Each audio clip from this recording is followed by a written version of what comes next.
Cześć kochani, jak zwykle bardzo serdecznie witam Was, Janusz Dąbrowski, na kanale Barwy Zdrowia. I o czym dzisiaj po prostu pomówimy, a pomówimy sobie o między innymi o takim zjawisku, jak jest MEVI, MEVI, czyli o masowej epidemii uszkodzeń poszczepiennych. Zaraz będziemy o tym mówić.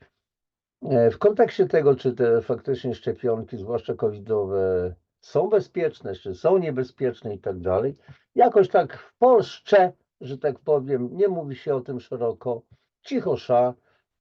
Tysiące ludzi umarło w okresie tym po prostu covidowym, tysiące. Ponad, jak dobrze pamiętam, oczywiście mógłbym się pomylić, ale było ponad 200 000 ponadwymiarowych zgonów. Inna sprawa, że wpisywano do statystyk wszystkie śmierci spowodowane czy to zawałami, czy innymi przyczynami, jako COVID, COVID, COVID, COVID, COVID.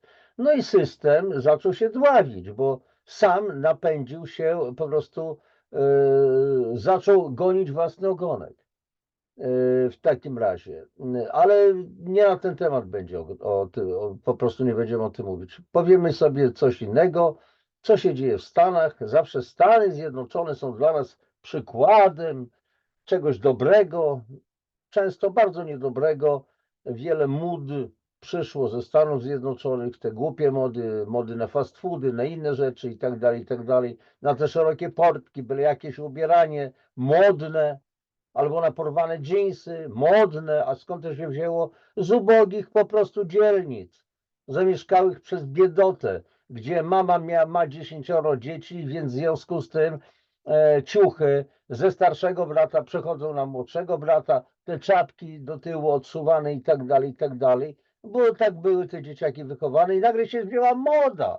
Szerokie jakieś porty, jakieś byle szerokie bluzy, byle jak łachmaniarze wyglądają ci ludzie i tak dalej, i tak dalej. I się z tego zrobiła moda. Żałosne to wszystko. Ale niezależnie od tego jest wiele, słuchajcie, przykładów, gdzie warto faktycznie ze Stanów brać przykład. Chociażby walki o wolności obywatelskie. I dzisiaj będziemy o tym mówić.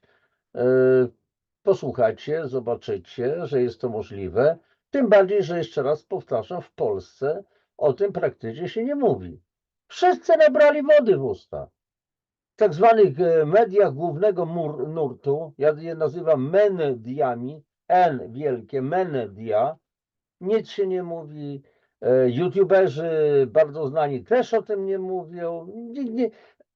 Tematy omijamy z daleka, przepraszam bardzo, polityczne sprawy, bijatyki napędzają po prostu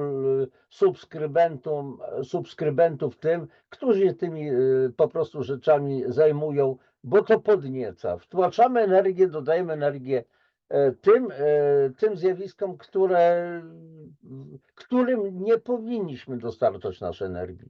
Natomiast to, co naprawdę ważne, my pomijamy.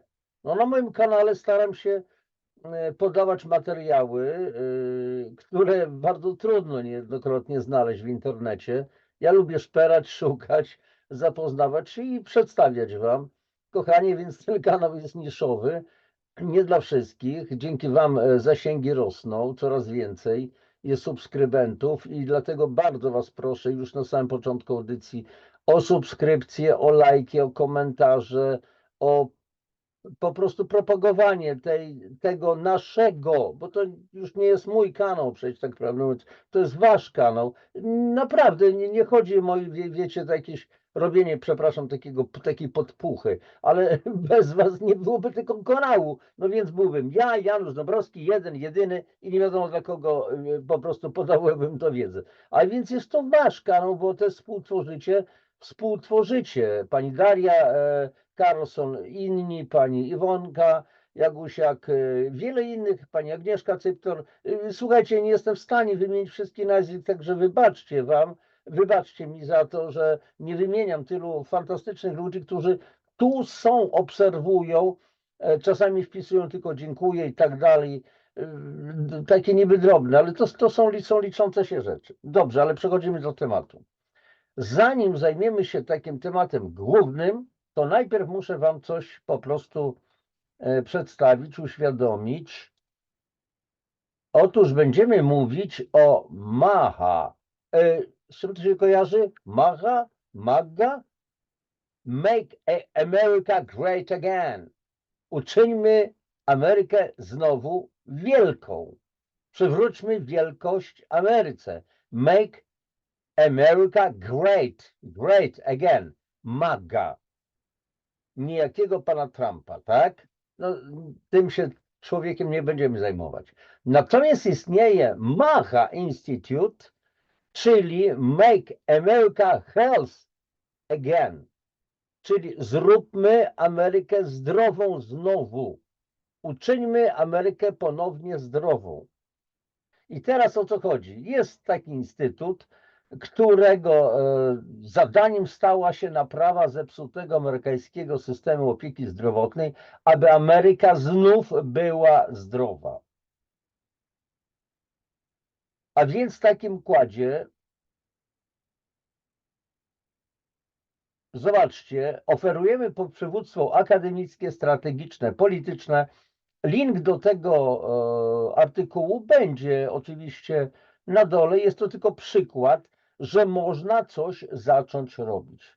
A więc jeżeli już wiecie, że istnieje taki instytut MAGA, którego zadaniem jest uczynienie wszystkiego, aby Ameryka znów była zdrowa, to teraz co ten instytut między nimi mówi na samym początku? Prezes MAGA Institute twierdzi, że tama pęka w kwestii prawdy o szkodach wyrządzonych przez szczepionki. Nowe badania i rozwijające się bazy danych medycznych ujawniają ogromną epidemię uszkodzeń poszczepiennych, czyli MEVI w skrócie. Zapamiętajcie ten skrót, MEVI. MEVI. Ogromna epidemia uszkodzeń poszczepiennych, powiedział Mark Gorton, prezes Instytutu MAGA w swoim przemówieniu otwierającym tegoroczne wydarzenie MEVI, czyli wydarzenie dotyczące epidemii uszkodzeń, masowej epidemii uszkodzeń poszczepiennych.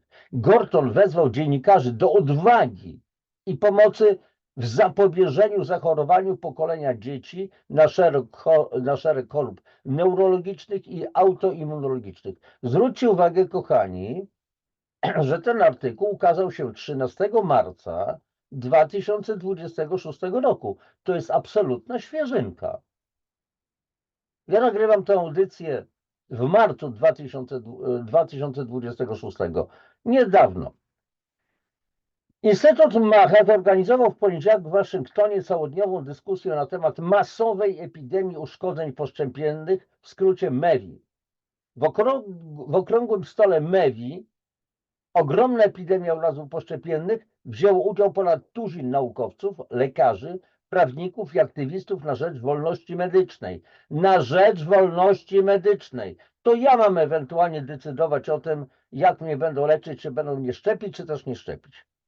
Tematami rozmów były m.in. skala obecnych szkód wywołanych szczepionkami, związek między szczepionkami a autyzmem, gwałtowny wzrost liczby zalecanych rutynowo szczepionek po tym, jak producenci szczepionek uzyskali ochronę od odpowiedzialności cywilnej, skutki uboczne szczepionki przeciwko COVID-19 oraz punkt widzenia pediatrów. Mark Gorton, prezes Instytutu MAGA, otworzył wydarzenie. Poniżej znajduje się zapis jego przemówienia. Dziękuję, Justin, no mniejsza z tym. Miło wiedzieć tu dziś tak wielu z Was. Chciałbym podziękować całemu zespołowi, który wykonał świetną robotę, organizując to wydarzenie. Jak powiedział Justin, jestem Mark Gorton, jestem prezesem Instytutu MAGA i bardzo się cieszymy, że tu jesteście. Dzisiaj spotkaliśmy się z czołowymi światowymi ekspertami w dziedzinie uszkodzeń poszczepiennych. Po południu czeka nas mnóstwo ciekawych rozmów, kolejne prezentacje. Wiele osób w tej sali i w całym kraju od lat stara się zwrócić uwagę na problem uszkodzeń poszczepiennych. Przeprowadziliśmy badania, opublikowaliśmy książki i filmy. Tysiące rodziców opowiedziało o swoich doświadczeniach. Organizowaliśmy konferencje i wiece, a także byliśmy filarem ruchu politycznego. Mimo to urazy poszczepienne to temat tabu. Lekarze unikają go, reporterzy boją się go poruszać, naukowcy ryzykują karierę, publikując pracę na ten temat. Analitycy polityczni ostrzegają przed wzmianką o urazach poszczepiennych. Mimo że jest to jeden z największych problemów zdrowotnych w Ameryce, kochani, tylko w Ameryce, a w Polsce, przecież nikt o tym nic nie mówi. Dzieci autystycznych na przykład przebywa. I to oczywiście to nie jest związane ze szczepionkami, absolutnie. To są geny. To są geny. Jakoś 100 lat temu, 50 lat temu nie było tych autystycznych dzieci, albo tylu celiaki, albo tylu cukrzycy typu 1 u dzieciaków i wiele innych schorzeń neurologicznych, nowotworów i tak dalej, i tak dalej. Nagle geny wystrzeliły. Jak to jest, że kiedyś geny nie mogły tak wystrzelić, a dzisiaj mogą? A inna sprawa, na moim kanale na YouTubie w playliście nowotwory są artykuły, są audycje dotyczące właśnie oddziaływań ekspresji genów. Okazuje się, że wcale geny nie odgrywają zasadniczej roli, na przykład w chorobie nowotworowej i tak dalej. A więc problemy związane ze szczepieniami są wciąż marginalizowane. Ogromna skala problemu utrudnia stawienie mu czoła. Urazy poszczepienne są wszędzie wokół nas. Większość rodzin w Ameryce doświadczyła urazów poszczepiennych, ale większość ludzi o tym nie wie, ponieważ nigdy nie nazwaliśmy tej epidemii jasno.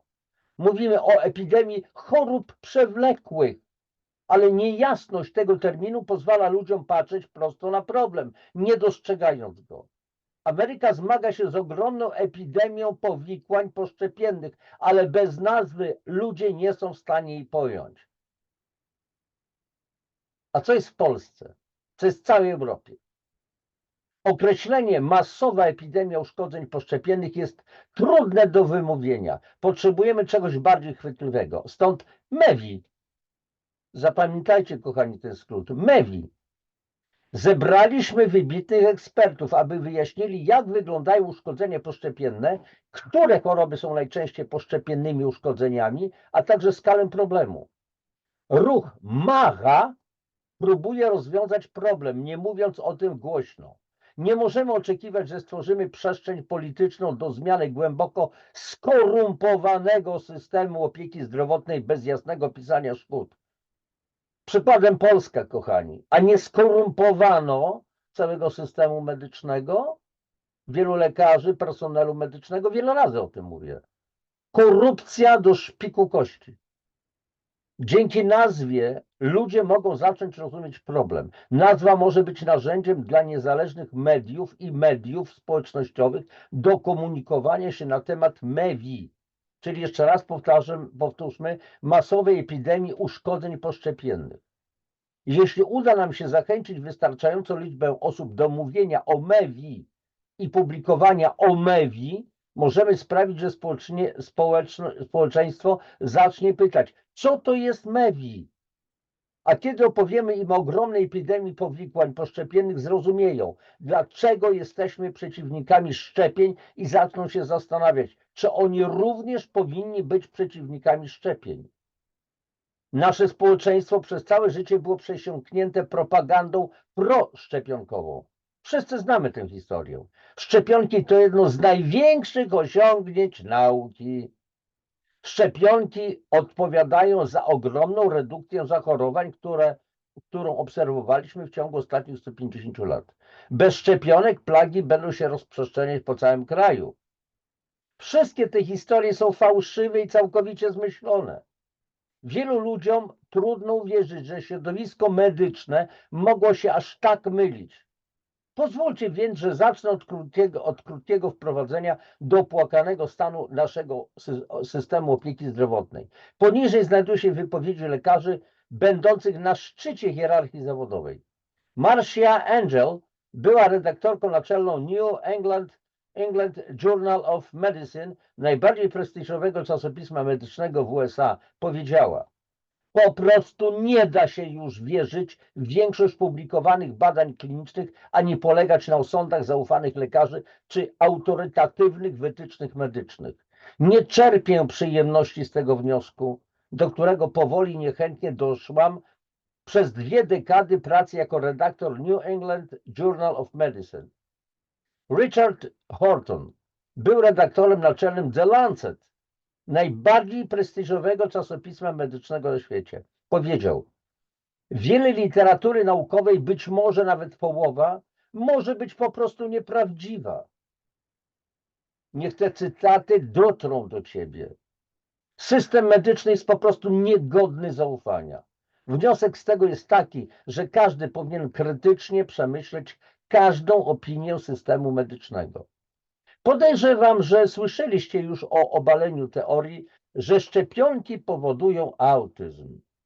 Ale możecie nie wiedzieć, że osoby, które obaliły te twierdzenia, to dokładnie te same osoby, które powiedziały nam, że Agent Orange jest bezpieczny dla żołnierzy w Wietnamie, a paleniska w Iraku nie powodują raka. Przy okazji, słuchajcie, Agent Orange w czasie wojny w Wietnamie Amerykanie zrzucali to na dżunglę wietnamską, żeby po prostu spalić las, znaczy zasuszyć las i żeby ewentualnie partyzanci wietnamscy nie mieli gdzie się chronić. W związku z i ten Agent Orange po prostu miał być bezpieczny dla żołnierzy amerykańskich, którzy ewentualnie wkroczą na te tereny opanowane przez partyzantów Wietnamu wietnamskich, czyli Wietkongu. Skorumpowani naukowcy z Instytutu Medycyny od lat zarabiali bardzo dobrze, publikując bzdurne prace naukowe, które tuszowały szkody wyrządzane przez przemysł chemiczny i tytoniowy. Przemysł farmaceutyczny posługuje się rozszerzoną wersją strategii stosowanej przez przemysł tytoniowy w celu ukrycia związku między papierosami a rakiem. Gavin de Becker w swojej książce Zakazane fakty, rządowe oszustwa i tłumienie w sprawie uszkodzeń mózgu spowodowanych szczepieniami w dzieciństwie wykonał niesamowitą pracę, opowiadając tę historię. Mamy egzemplarze tej książki w prezencie dla zainteresowanych. Ta krótka, wciągająca książka ukazuje, jak tworzy się narrację propagandy medycznej. Główny nurt opowieści o szczepionkach to kampania dezinformacyjna przemysłu farmaceutycznego. Mając to na uwadze, przyjrzyjmy się danym. Wskaźniki autyzmu wzrosły ogromnie w ciągu ostatnich kilku dekad. Ten wzrost wykazuje niezwykłą korelację z liczbą dawek szczepionek podawanych niemowlętom. Mam tutaj wykres, który przedstawia oba te czynniki, zarówno dawki szczepionek, jak i wskaźniki autyzmu. Na tym samym wykresie, w tej samej skali czasowej. A więc tutaj mamy, kochani, wykres. Możecie, oczywiście jeszcze raz powtarzam, że linki do tych artykułów oczywiście znajdą się w opisie mojej audycji, więc będziecie mogli po prostu sobie na spokojnie to wszystko prześledzić, analizować, jeżeli zechcecie. Możesz mieć trudności z odróżnieniem kropek, ponieważ są one niemal idealnie ze sobą połączone. Zobaczcie, mamy wykres, 2 wykresy, taki lekko pomarańczowy i taki po prostu szary, i praktycznie wszystkie te 2 wykresy się łączą ze sobą, czyli ilość szczepień z ilością ewentualnie autyzmu. I znowu, to powinno nas wszystkich skłonić do zadania sobie pytania, czy to naprawdę zbieg okoliczności. Ale ta silna zależność może być jedynie zbiegiem okoliczności. Kolejnym krokiem w naszych badaniach było zapytanie rodziców, co ich zdaniem było przyczyną autyzmu u ich dzieci. I wciąż słyszymy, że rodzice mieli całkowicie zdrowe dzieci. Zaprowadzili je do pediatry, który podał im szczepionki. A potem natychmiast wystąpiła u nich zła reakcja i ich dziecko już nigdy nie było takie samo. A kiedy rodzice próbowali porozmawiać z pediatrą, powiedziano im, że sobie to wyobrażają, że związek między szczepionkami a autyzmem został obalony. Nazywano ich antyszczepionkowcami i ignorowano.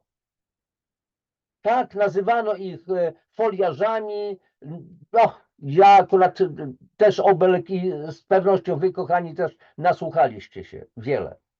Sercem ruchu antyszczepionkowego są rodzice, którzy dokładnie wiedzieli, co stało się z ich dziećmi, nie dali się zmanipulować. Rodzice, którzy poznali mroczne sekrety korupcji w naszym systemie opieki zdrowotnej. Rodzice zdeterminowani, by powstrzymać epidemię szkód poszczepiennych, których establishment nie chciał przyznać. Zeznania rodziców nie dowodzą, że szczepionki powodują autyzm, ale pokrywają się z danymi korelacyjnymi. Jeśli chcemy mieć pewność, powinniśmy przeprowadzić odpowiednie badanie. Przyjrzyjmy się dzieciom zaszczepionym i niezaszczepionym i porównamy względne wskaźniki autyzmu. Te badania nie są zbyt skomplikowane. Po prostu pobieramy dane i liczymy liczbę przypadków w każdej grupie. Nie potrzebujemy matematyki bardziej skomplikowanej niż proporcje. Na szczęście dla nas badania, które chcemy zobaczyć, zostały już przeprowadzone. Przez lata wielu naukowców przeprowadziło badania porównujące populacje zaszczepione i niezaszczepione. I wszystkie pokazują to samo, że zaszczepione dzieci mają znacznie wyższy wskaźnik zachorowań na choroby przewlekłe niż dzieci niezaszczepione. Fundacja McCulloch, o ile dobrze to przeczytałem, niedawno opublikowała raport na temat czynników determinujących autyzm, w którym przeanalizowano wyniki 12 różnych badań. Wszystkie pokazują, że zaszczepione dzieci mają o wiele wyższe wskaźniki autyzmu niż dzieci niezaszczepione. Jedno z największych badań objęło dokumentację medyczną 47 000 dzieci objętych programem Medicaid na Florydzie. Porównując dokumentację medyczną dzieci zaszczepionych i niezaszczepionych, naukowcy byli w stanie obliczyć względny wskaźnik zapadalności na szereg chorób. Naukowcy odkryli, że u zaszczepionych dzieci znacznie częściej występowały choroby przewlekłe. U dzieci zaszczepionych ryzyko wystąpienia autyzmu było prawie 3 razy wyższe niż u dzieci niezaszczepionych. Ten sam schemat dotyczył chorób neurorozwojowych. W przypadku niektórych schorzeń wskaźniki te były 6-krotnie wyższe niż u dzieci niezaszczepionych. W tym momencie mamy więc niezwykle mocne argumenty za tym, że szczepionki powodują autyzm. 12 badań wykazuje te same wyniki. Niektóre z nich obejmują dużą liczbę uczestników i charakteryzują się ogromną trafnością statystyczną. Ale żeby mieć pewność, przyjrzyjmy się innemu, bardzo mocnemu badaniu. Naukowcy z Henry Ford Health System chcieli obalić twierdzenia przeciwników szczepień. Dlatego postanowili przeprowadzić badanie, które miało wykazać, że szczepionki są bezpieczne. Naukowcy porównali historię rozliczeń medycznych 16 tysięcy dzieci, które otrzymały co najmniej jedną szczepionkę i prawie 2000 dzieci niezaszczepionych. I obliczyli, ile dzieci w każdej grupie cierpiało na choroby przewlekłe. No i mamy tutaj szczepionki, chroniczne choroby, 10-letnie badania i tak dalej, i tak dalej. To, co odkryli, było druzgocącym oskarżeniem szczepionek. Do 10 roku życia 57% zaszczepionych dzieci, niebieska linia na wykresie, zaraz do tego wrócimy, cierpiało na chorobę przewlekłą wymagającą co najmniej jednego leczenia, w porównaniu z 17% niezaszczepionych dzieci, czerwona linia. Więc popatrzmy, to są dzieci zaszczepione, niebieska linia, to są dzieci niezaszczepione. O co chodzi? Szczepionki miały chronić. Przestrzeń między tymi liniami wskazuje dzieci, które doznały urazów poszczepiennych, odejmując 17% od 57% wskaźnika chorób przewlekłych u zaszczepionych dzieci, możemy obliczyć, że 40% wszystkich dzieci choruje po szczepieniach. Te 40% oznacza, że każdego roku w USA choruje w wyniku szczepionek 1,4 miliona dzieci, czyli 1 400 000 dzieci. Make America Great Again. A jak jest w Polsce? Można przyjąć, że wskaźniki będą podobne, bo ilość szczepionek podawanych dzieciom jest oszałamiająca. Kochani, wystarczy, że wrzucicie do wujka Google polecenie. Kalendarz szczepień w Polsce w 2026 roku. Ja już to pokazywałem, a wy jeszcze raz możecie zobaczyć. Wrzućcie to. Kalendarz szczepień w Polsce w 2026 roku. Kiedy naukowcy zdali sobie sprawę z implikacji tych odkryć, wiedzieli, że ich opublikowanie zagroziłoby ich karierze. Dlatego postanowili ukryć te ryzykowne wyniki. Stłucz pan termometr, nie będziesz pan miał gorączki. Za tę analizę należy podziękować Dellowi Big Tree, który przemawia tuż po mnie. Ujrzawszy światło dzienne, Dell nakręcił świetny film zatytułowany An Inconvenient Study, o ile dobrze to przeczytałem, który opowiada tę historię. W tym filmie nagranym ukrytą kamerą naukowcy twierdzą, że badanie jest wiarygodne, ale nie zaryzykują kariery, aby je opublikować. Gorąco polecam wszystkim obejrzenie tego filmu, jest naprawdę świetnie zrobiony. Badanie Henry'ego Forda, czyli Instytutu Henry'ego Forda, pokazuje, że szczepionki powodują choroby u 1 400 000 dzieci rocznie w USA. Konsekwencje tego są ogromne. Pediatria i jej praktyka w USA są w ogromnym stopniu szkodliwe dla dzieci. Cały personel medyczny może się mylić nawet w największych, najbardziej podstawowych kwestiach. Publikacja tego badania oznaczałaby masowe potępienie całego środowiska medycznego. Widać więc, dlaczego naukowcy bali się go opublikować. Dziennikarze na tej sali, zadajcie sobie pytanie, czy wasze publikacje pozwoliłyby wam opublikować taką historię? Co stałoby się z waszymi karierami, gdybyście nalegali? A jeśli każda główna instytucja w naszym społeczeństwie ma alergię na prawdę, jak uchronić nasze dzieci przed, przepraszam, to jest złe tłumaczenie z niesmaczeniem, przed uszkodzeniami poszczepiennymi, przed szkodami? Urazy poszczepienne mają inne nazwy, takie jak alergie, astma, stwardnienie rozsiane. Rozdajemy małe karteczki, gdzie tylko można. Wymieniamy je i wymieniamy urazy. Do tego, tak mówiłem na początku, celiakia, cukrzyca typu 1 i wiele innych chorób. Wiemy, że w ostatnich dekadach liczba przypadków alergii gwałtownie wzrosła. Ale dlaczego? Na przykład na orzeszki ziemne, alergia. A dlaczego? A dlaczego w szczepionkach jest olej arachidowy, dodaje się, i dzieci są wówczas uczulone na orzeszki arachidowe? Pomyślcie tylko o wszystkich znanych wam osobach z alergiami. Badania dotyczące osób zaszczepionych i niezaszczepionych pozwalają oszacować, że około 70% alergii to skutki uboczne poszczepienne. Szczepionki zawierają toksyny takie jak aluminium i rtęć, które atakują układ odpornościowy, powodując choroby autoimmunologiczne, takie jak alergie, zapalenie stawów, astma, egzema, cukrzyca typu 1. A dodajmy, za wiele lat będzie choroba Alzheimera, Parkinsona i tak dalej. Bo już są dowody medyczne. W jednej z moich książek o wodzie, ale to w pierwszym, w drugim tomie akurat Woda, Fenomen życia, mówię o badaniach rządu brytyjskiego, gdzie naukowcy udowodnili, że glin zawarty w wodzie powoduje Alzheimera. Badania absolutnie nie postawiają żadnych złudzeń. Toksyny zawarte w szczepionkach atakują również układ nerwowy, co prowadzi do wielu chorób neurorozwojowych, takich jak autyzm, ADD, ADHD, czyli ADHD, trudności w uczeniu się, tiki i epilepsja. Większość tych przypadków to skutki uboczne szczepionek.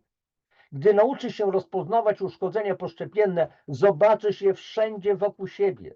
Widzimy je u dzieci z wstrzykiwaczami EPI, EPI, nie wiem o co to chodzi. Kelnerzy pytają teraz, czy ktoś przy stoliku ma alergię.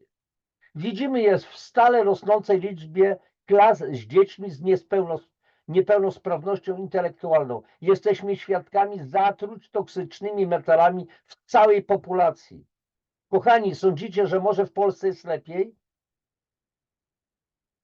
Ja skończyłem swoją karierę pedagoga, nauczyciela w 2004 roku. Upłynęły już 22 lata, kiedy przestałem być nauczycielem. W tamtym czasie były dzieciaki często niesprawne fizycznie, ale jeszcze to było jakoś, że tak powiem. Natomiast jak rozmawiam czasami zdarza się, mam znajomych nauczycieli, to mówią, to jest tragedia. Coraz więcej dzieci po prostu to są dzieci niesprawne umysłowo, nie tylko fizycznie. W rzeczywistości posiadamy szczegółową wiedzę na temat biologicznych mechanizmów, które prowadzą do zatrucia toksycznymi metalami. A ten dowód biologiczny stanowi zupełnie nową kategorię dowodów przeciwko szczepionkom. Wstrzykiwanie toksycznych metali niemowlętom to szaleństwo. Przyszłe pokolenia będą patrzeć na nasz system medyczny tak, jak my postrzegamy XIX-wieczną medycynę, stosującą upuszczanie krwi i środki przeczyszczające z ołowiem. Tak, ja to samo mówię od wielu lat.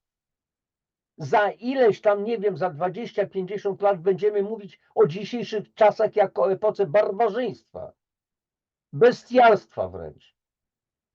A jeśli potrzebujemy jeszcze więcej dowodów, badanie danych programów Medicaid na Florydzie wykazało również silną korelację między liczbą dawek szczepionki podanych dziecku, a prawdopodobieństwem wystąpienia autyzmu. Ta zależność od dawki jest kluczowym sygnałem związku przyczynowo-skutkowego. Więcej szczepionek, więcej autyzmu. To takie proste. Poprzednie badania obejmowały jedynie żywe dzieci. Nie można więc było skupić się na najpoważniejszych skutkach ubocznych szczepionek – zgonach. Karl Jablonowski i Brian Hooker, których zobaczycie później, dzisiaj, porównali śmiertelność dzieci zaszczepionych i niezaszczepionych w Luizjanie. To, co odkryli, było szokujące. W ciągu następnych 90 dni wskaźnik zgonów dzieci zaszczepionych w 3. miesiącu życia był o 25% wyższy niż u dzieci niezaszczepionych. Chcę być sprawiedliwy wobec szczepionek. Niektóre z nich rzeczywiście przynoszą korzyści. Szczepionka przeciwko odrze zmniejsza ryzyko zachorowania na odrę. Szczepionka przeciwko śwince zmniejsza ryzyko zachorowania na świnkę. Jednak zdrowy układ odpornościowy zazwyczaj bez problemu zwalcza te choroby, a antybiotyki mogą pomóc w najpoważniejszych przypadkach. Bardzo trudno jest oszacować częstość występowania chorób i wskaźniki śmiertelności w świecie bez szczepionek.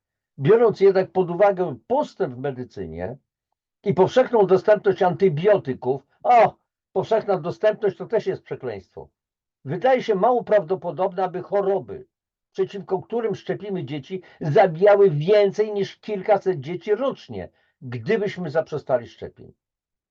Ranienie milionów, uszkadzanie milionów i zabijanie tysięcy w celu uratowania kilkuset osób to bardzo zły kompromis.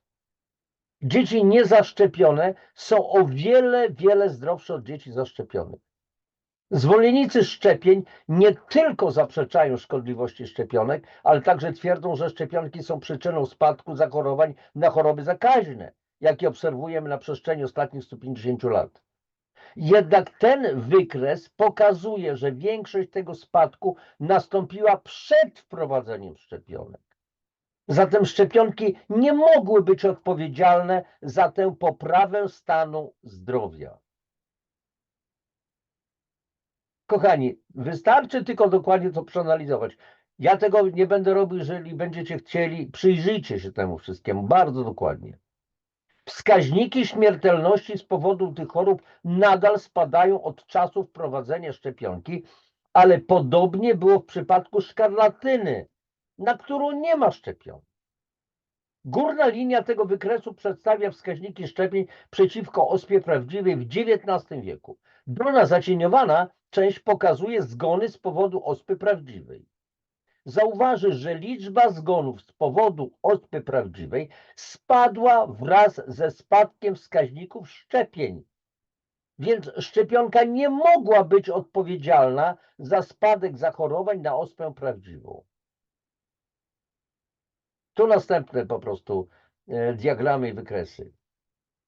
Te życia zostały uratowane dzięki pojawieniu się urządzeń sanitarnych i czystej wody. Ale ta prawda nie powstrzymała szczepiących przed przypisywaniem sobie zasług za tę pracę. Wybuch paraliżu wśród dzieci w połowie XX wieku, czyli chodziło o chorobę Heinego-Mediny, nie był spowodowany wirusem polio, na który wówczas nie istniały testy, lecz zatruciem pestycydami. Aż do lat 50. XX wieku FDA amerykańska kategorycznie odmawiała rodzicom dodawania, nie wiem o co tu chodzi, kochani, to jest jakieś złe tłumaczenie, aż do lat 50. XX wieku FDA kategorycznie odmawiała rodzicom dodawania DDT do lunchów swoich dzieci.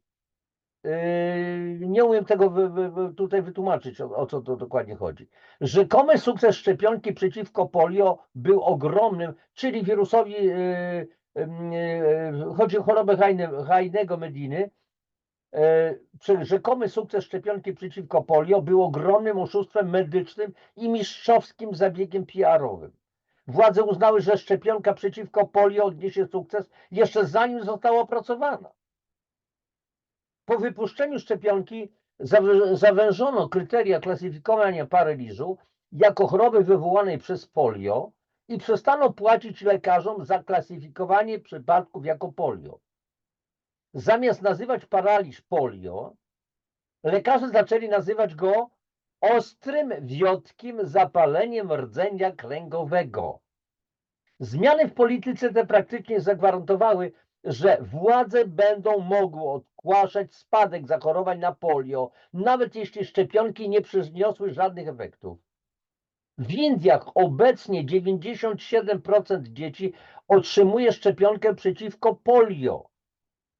Jednak paraliż dziecięcy stanowi ogromny problem ze względu na powszechne stosowanie DDT i innych pestycydów. Kochani, to był słynny pestycyd, w Polsce zwany jako azotoks, detoks i tak dalej, i tak dalej. Władze nazywają go to paraliżem rdzenia kręgowego, więc mogą twierdzić, że wyeliminowały polio. Lekarze z Cleveland Clinic przeanalizowali dane pochodzące od ponad 53 tysięcy pracowników Cleveland Clinic i odkryli, że u osób, które zaszczepiły się przeciwko grypie, prawdopodobieństwo zachorowania na grypę wzrosło o 25%. Niestety szczepionka przeciw grypie może powodować poważne skutki uboczne. Badanie przeprowadzone w Wielkiej Brytanii na 13 milionach osób wykazały, że szczepionka przeciw grypie zwiększa ryzyko choroby Alzheimera o 50%. Oznacza to, że 1 900 000 Amerykanów zachorowało na Alzheimera w wyniku szczepienia przeciw grypie. Te katastrofalne szkody zostały wyrządzone w celu uniknięcia choroby, która nie jest bardzo poważna. Kochani, wystarczy mieć odkwaszony organizm, wielokrotnie o tym mówię. W przestrzeniach międzykomórkowych, które są lekko alkaliczne, wirus nie ma racji bytu, nie będzie dochodziło do replikacji. Najpierw do wylania zawartości, czyli informacji typu RNA lub DNA, ewentualnie do wnętrza naszych komórek, bo kapsyd, czyli otoczka tego wirusa w środowisku alkalicznym nie rozpuści się, nie dojdzie do zainfekowania komórek i nie dojdzie do replikacji. I sprawa załatwiona. Ale jeżeli jesteśmy potwornie ciągle zakwaszeni, bo jedzenie, i to znaczy produkty do jedzenia, co zawierają chemię, stresy, pola magnetyczne i cały szereg innych przyczyn powodują, że jesteśmy permanentnie zakwaszeni. I w środowisku kwaśnym ta otoczka, ten kapsyd rozpuszcza się, zawartość się wlewa do wnętrza komórki, czyli informacje RNA, komórka zostanie zainfekowana, następuje replikacja, namnażanie się, sprawa załatwiona. Klinika w Cleveland przeprowadziła również badania dokumentacji medycznej 51 000 swoich pracowników i odkryła, że szczepionka przeciwko COVID-19 faktycznie zwiększała ryzyko zachorowania na COVID-19. Im więcej dawek przypominających dana osoba otrzymała, tym większe było prawdopodobieństwo zachorowania na COVID-19. Szczepionki typu mRNA, RNA, czyli informacja, kwas rybonukleinowy, niosą ze sobą również szereg innych skutków ubocznych, w tym zapalenie mięśnia sercowego, raka, problemy z rozrodem i śmierć.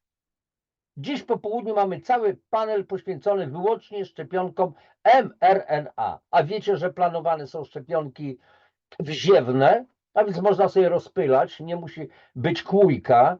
I teraz pytanie, jeżeli będą wziewne, jaką mamy pewność, że ktoś nie wpadnie na pomysł, żeby nas w cudowny sposób, w cudzysłowie oczywiście, zagazować, czyli w jakichś pomieszczeniach rozpylać te szczepionki, o czym nawet nie będziemy wiedzieli. Kochani, czy to jest teoria wzięta z sufitu? Już były takie teorie. Wyzywano ludzi od oszołomów, od foliarzy i od zwolenników teorii spiskowych, a potem okazało się, że teorie spiskowe mają ręce i nogi. Ogromna epidemia powikłań poszczepionych to kryzys, który stawia każdego z nas przed dylematem moralnym. Czy powinniśmy milczeć, ignorować kryzys i pozwolić odważniejszym ludziom zmierzyć się z tym problemem?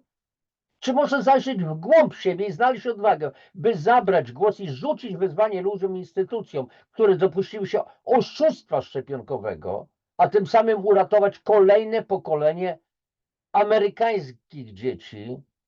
Bardzo boleję nad stanem amerykańskich dzieci, ale bliższe mi są polskie dzieci, europejskie dzieci, a zresztą wszystkie dzieci, azjatyckie dzieci i tak dalej. Ale ja żyję w tej chwili w Polsce, tu i teraz i chcę, żeby ten system diaboliczny się zmienił u nas przede wszystkim w Polsce.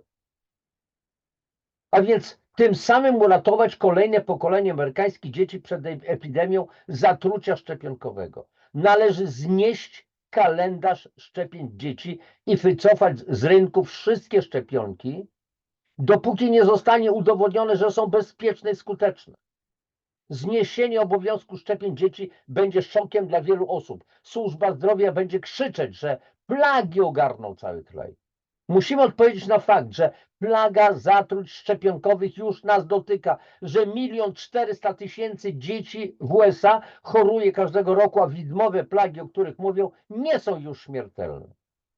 Choć wycofanie wszystkich szczepionek z rynku jest słuszne, wiem również, że żyjemy w politycznej rzeczywistości, w której duże zmiany społeczne muszą być wprowadzane etapami. Prawda, żadna rewolucja niczego dobrego nie zrobiła.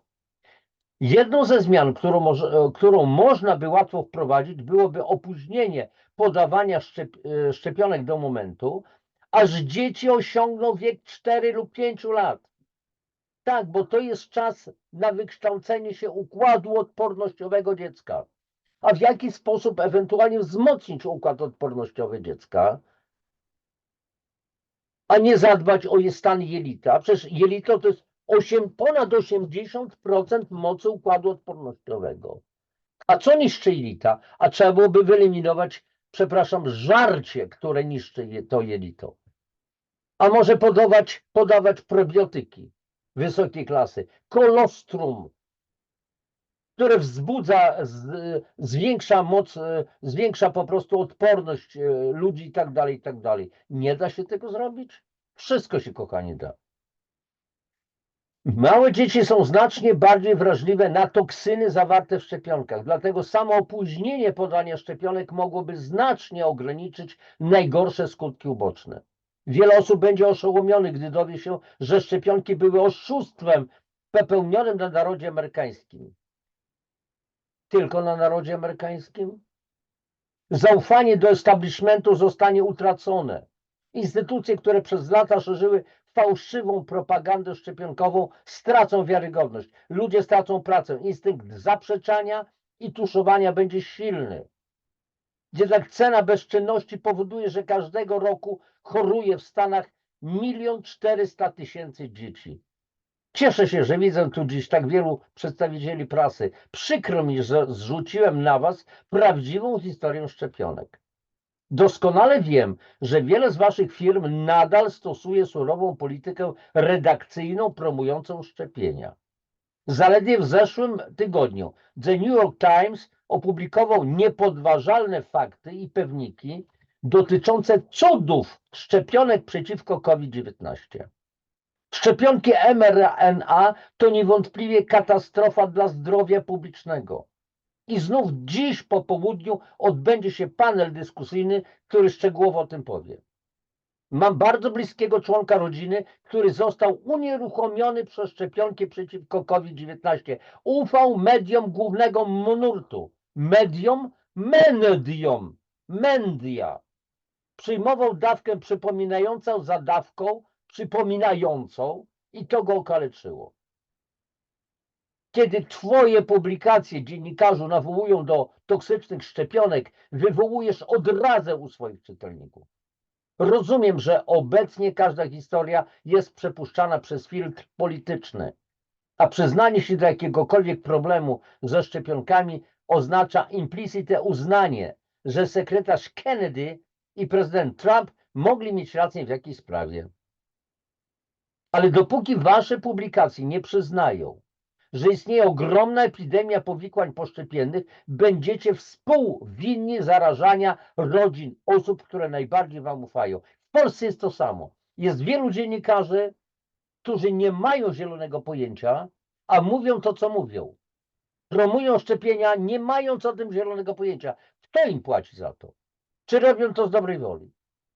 Tama, która powstrzymywała masę szkód poszczepiennych, pęka.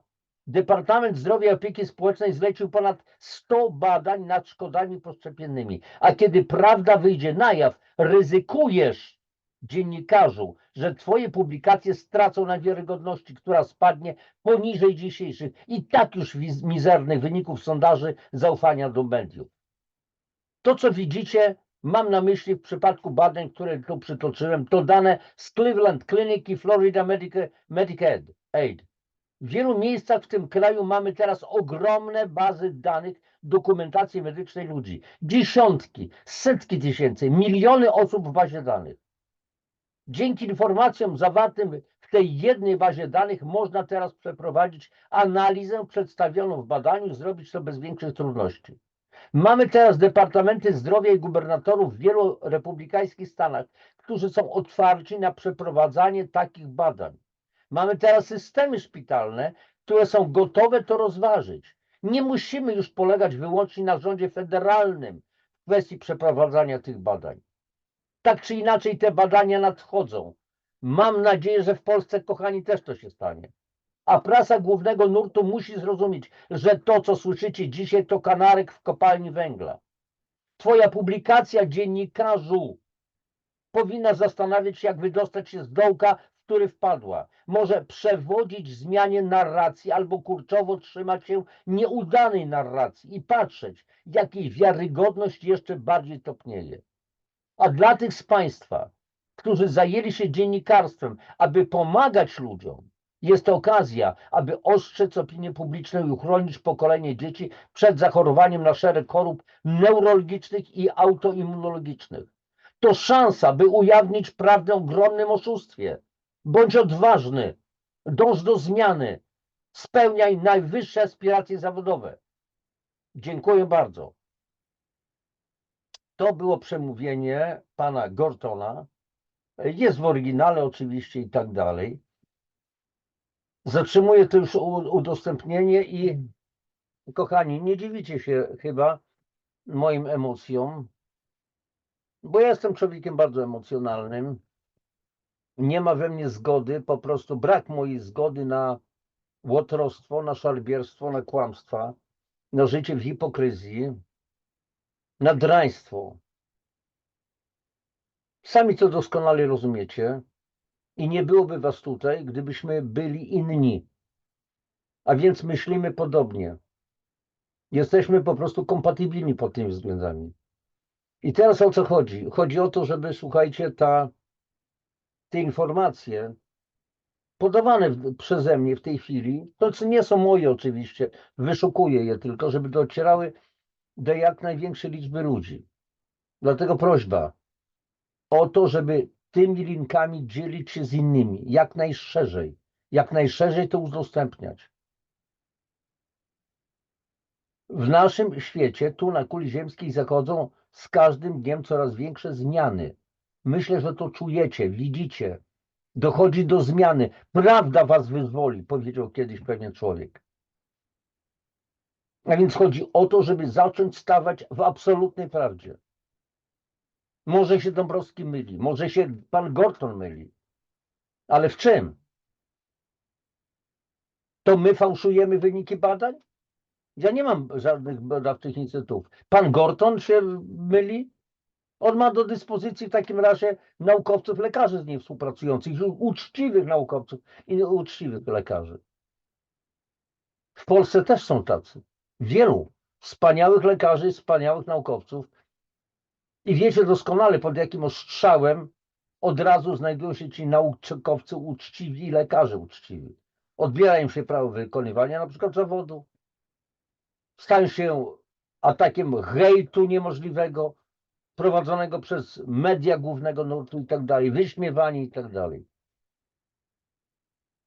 Wiecie, jest takie powiedzenie, to, że miliony much siadają na kupie łajna, to nie oznacza, że dla nich to jest dobre, ale dla nas ludzi to, przepraszam, że taki przykład, to łajno wcale nie jest dobrym pokarmem. Dla much tak. Więc omijajmy te kubki z daleka i głośmy swoją prawdę. Wszystkiego dobrego wam życzę. Do następnej audycji. Poparki.